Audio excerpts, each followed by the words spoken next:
ஜென்ம பந்தம் மனைவி என்பது. இதில் நீ வேறு நான் வேறு யார் சொன்னது?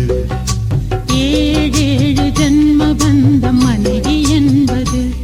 இதில் நீ வேறு நான் வேறு யார் சொன்னது?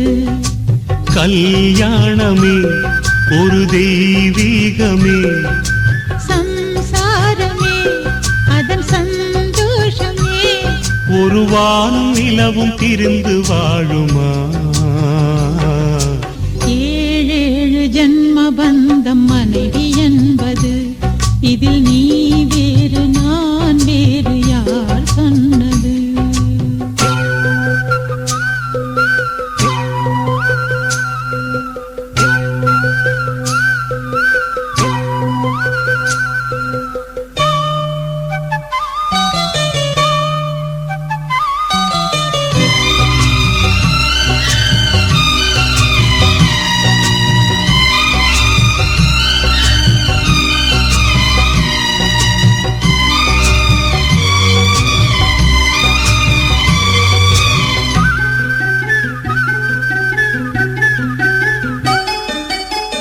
வெற்றிலையில் பாக்கு வச்சு 10 பேரை சாட்சி வச்சு தித்திக்கிற ஆசைக்கெல்லாம் தேதி ஒண்ணு உருவாச்சு.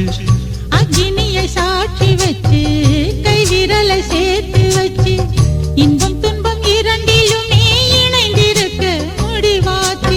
பள்ளியறை பள்ளியிலே படிக்கும் இன்ப வேதம், பிள்ளைமணி செல்வங்களே அன்னை தந்தை கீதம். இது பழங்கால பாதை, ஒரு சுக வாழ்வின் கீதை. ஏழேழு ஜென்ம பந்தம் மனைவி என்பது. இதில் நீ வேறு நான் வேறு யார் சொன்னது?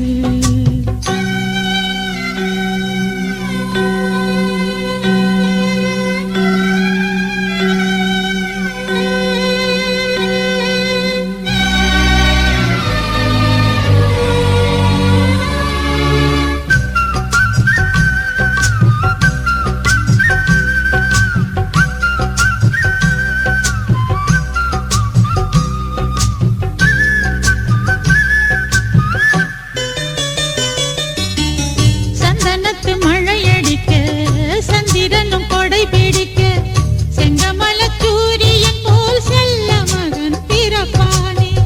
தங்கத்துல தூளி கட்டி வைரத்துல மாலை கட்டி தத்தி வரும் பாதத்துக்கு முத்து மணி தொடுப்பேனே.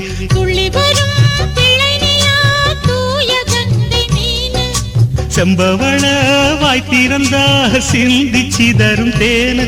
நான் தாயாகும் முன்னே உன்னை தாளாட்டுவேனே. ஏழேழு ஜென்ம பந்தம் மனைவி என்பது. இதில் நீ வேறு நான் வேறு யார் சொன்னது?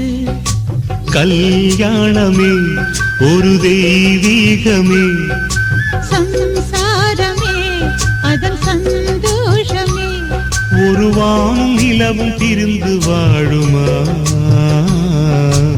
ஏழேழு ஜென்ம பந்தம் மனைவி என்பது. இதில் நீ வேறு நான் வேறு யார் சொன்னது?